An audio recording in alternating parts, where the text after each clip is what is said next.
Edgar Hoover himself. Others have speculated it might have been one of J. Edgar Hoover's aides, but nonetheless, no doubt the FBI meant business, and it's my opinion that they made good on their threats, and they were the ones responsible for the assassination of Dr. King and others. But hey, I guess it was a matter of national security. Am I right, Larry? Well, it's a matter of national insanity with respect to the U.S. government, and in particular, the FBI, and no doubt the CIA as well. Remember that Dr. King was on his way, was en route to, or getting ready to go specifically to, I believe it was Oslo, to receive a Nobel Peace Prize, yep, which he deserved, unlike this warmongering Barack Obama. Well, I hear you. And, you know, I was just thinking about how karma has treated these guys, because here we are 50 years later, and, you know, the FBI has never really succeeded in damaging Dr. King's public record. They certainly haven't silenced him, because you and I both know that his message lives on. But in contrast, look what's happened to J. Edgar Hoover. I mean, his reputation is completely shot. Most people know what a despicable and immoral human being he was. What do you think about, what do you think is going to be the true legacy of J. Edgar Hoover? I think the true legacy of J. Edgar Hoover, if the truth ever really comes out in totality, will be that he was excuse the harsh language, but he was a fascist pig. And he was a power-hungry, controlling freak. Unfortunately, there are still too many people who are not cognizant, they are not aware of just how despicable the tactics were that were used not only against Dr. King, but against others of us in the movement, in the struggle. And that's of all colors. Well, and that's right, because Martin Luther King wasn't alone. You, of all people, know that. You had firsthand experience in being threatened. And like we were saying at the beginning, you were a victim of COINTELPRO. And many civil rights leaders were threatened back then. They were targeted. And now we know that we have your FBI files as well. So we know what COINTELPRO had to say about Larry Pinckney as well. And we got this information through the Freedom of Information Act, thanks to author William Mandel. And I want to read some of this. This is the FBI files on you, Larry. Pinckney is potentially dangerous due to his demonstrated ability to unify black and white. His associates are Negro, white, and Chinese. Special attention is being given to neutralizing him. The areas of sex and drugs appear to be the most effective ones to utilize. His habits in these areas are unknown, but are being monitored with this objective. So that was the official file on Larry Pinckney, obtained through the Freedom of Information Act. What on earth were you thinking when you first read this document? I can imagine what you must have been thinking at the time. Well, disgust, pain. I mean, I still feel the pain today. But let's remember, COINTELPRO, the counterintelligence program, is still going on. In fact, components of it have been codified into the law under the NDAA, the Patriot Act, et cetera, et cetera. And let us not forget Obama's famous or infamous kill list. So what was I thinking? I was thinking, what a shame. What shame on the ideals, the principles that this country, and I do believe many, if not most of the people in this country do believe in decent and upright ideals. So it fills me with great pain, great anger, but also with a determination to carry on, because I know these tactics have not stopped. If anything, they've simply been tweaked and carried on. Well, yeah, and I think it has always been the intent of the United States government, as well as the globalists, they don't want to unite us, they want to divide us, right? And the examples right here in the FBI documents, they are saying that that's what made you such a dangerous threat to the establishment, was your ability to unify people of all color. Right. And really, when you think about it, times really haven't changed that much, because now look what we have in Ferguson that's going on right now. Do you think that the establishment is using Ferguson, for example, to further divide the nation, to racially divide the nation? Of course. It is absolutely no doubt whatsoever that that is what the establishment is doing. That's the modus operandi, if you will, of the establishment. It hasn't changed. It continues to do the same thing. The only difference, which is not really different, is that we now have an articulate liar in the color of a colored man. I refuse to call him a black man, who is now the head, okay, or at least the nominal head, the figurehead, if you will, for these ongoing despicable actions that hurt everyday, ordinary black, white, brown, red, and yellow people of all colors in our nation. Well, what do you think about the so-called the new Black Panthers and their attempts to ignite riots in Ferguson? Do you think, see, I always thought that the new Black Panthers, they remind me of an agent provocateur organization. What are your thoughts? Well, you know, my parents always said to me that the taste of the pudding, okay, the proof of the pudding, rather, is in the taste. I hear you.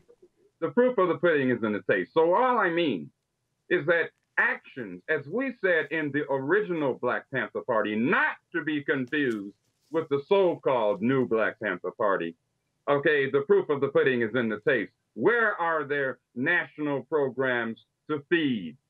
Where are their programs, their clinic programs, national programs? Where are their programs to reach out to brothers and sisters of all colors?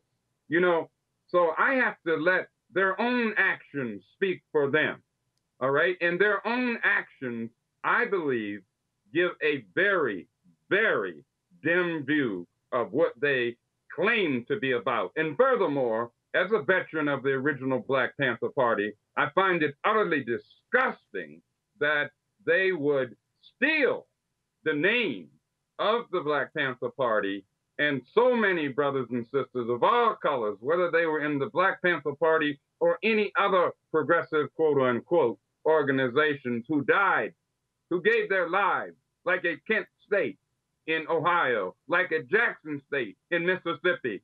All right, this is utterly unacceptable. Well, thankfully, the legacy of the real Black Panther Party continues through your courageous work as well as the rest of the original alumni as the struggle continues, my friend. And all I can say was it was a pleasure to have you on the show once again, and we look forward to having you come back. Any last thoughts before we go?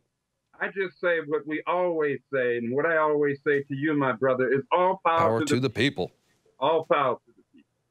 All right, Larry, thanks for hanging out with me. Thank you so much. All right, and that guy's the real deal right there, ladies and gentlemen. And I just want to point out that Dr. Martin Luther King's family, they actually won a lawsuit in 1999 proving that the United States government was responsible for his assassination. And most of us, well, we never saw it on TV because the news media never reported on it. And that's because the mainstream news media in this country, they are owned and controlled by the enemies of freedom. That's going to do it for the first half of our broadcast. We're going to take a quick break. When we come back, Josh Owens is going to take us on a tour with the real Freeway Ricky Ross when we come back.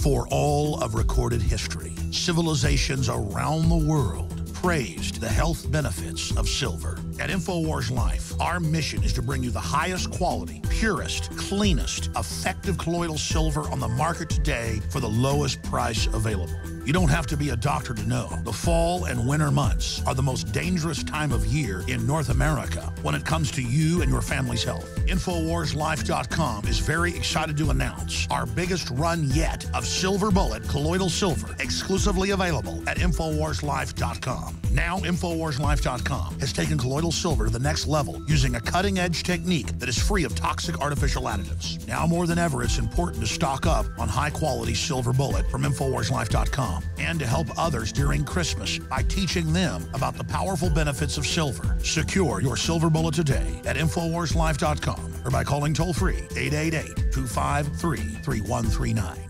Another major health threat, this one in Toledo, Ohio, where everybody in the entire city has been told not to drink the water. Ohio's governor declaring a state of emergency. Did you know that the average person uses about 80 to 100 gallons of water at home every single day? If there's a water emergency, will you be prepared? Panicked residents forming long lines throughout the day. We're here at a supermarket in Toledo. You can see the shelves empty where water once was. To stay safe and healthy during a crisis, you must have access to safe, clean water. Water which will not be available at your local grocery store. There's a mad dash on right now to stock up on supplies. The ProPure Pro 1 G2.0 water filtration system is a must-have for every modern, independently minded household. Protect your family's safety during an emergency. Go to InfoWarsStore.com today to purchase your ProPure Pro 1 G2.0 water filtration system or call 1-888-253-3139.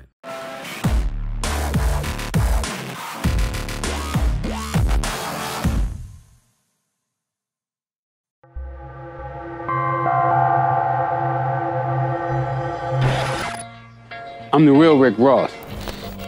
Today, there's a new epidemic, smokable cocaine, otherwise known as crack. I will tell you, Director Deutsch, as a former Los Angeles police narcotics detective, that the agency has dealt drugs throughout this country for a long time. The CIA used him as a pawn to sell drugs to help fund the secret war in Nicaragua. Illegal cocaine is coming into our country at alarming levels. He was a 1980s drug lord who became a multi-millionaire urban legend in Los Angeles. A rap star even stole his name and parlayed it into a music career. I'm your neighborhood drug dealer. It's your neighborhood drug dealer. Hey, you see Rick Ross in there? Rick Ross. The real Rick Ross. To William Roberts, a.k.a. Rick Ross, who's using my name, I'm inviting you in to come with me. Let's fight this culture. Let's fight this penitentiary culture that hip-hop's been spreading. Let's make a difference. Me and you need to come together and you need to tell them that you didn't make your money selling drugs. And making music is how you became famous. See, it's nothing wrong with making music, just like it's nothing wrong with being a correctional officer, if that's what you did. But so many of our friends who look up to you and look up to me are out on the streets thinking that they can go out and sell drugs and parlay that into a record career. I don't know if you know that they're not gonna make it, but I know that they're gonna wind up in prison with prison sentences 3 and 4 times what they should be, because this war on drugs is no joke. I have 10 or 11 friends still in prison right now with life sentences, including one that even you know, Big Meech. I know how much you respect me and care about me, otherwise you wouldn't have took my name. Take a chance with me now. Let's make a difference. And even if William Roberts, AKA Rick Ross, don't decide to come with me and join hands, then the rest of the artists out there, let's us come together. Professor Griff, KRS-One, and so forth. Let's join hands. Let's change this thug culture.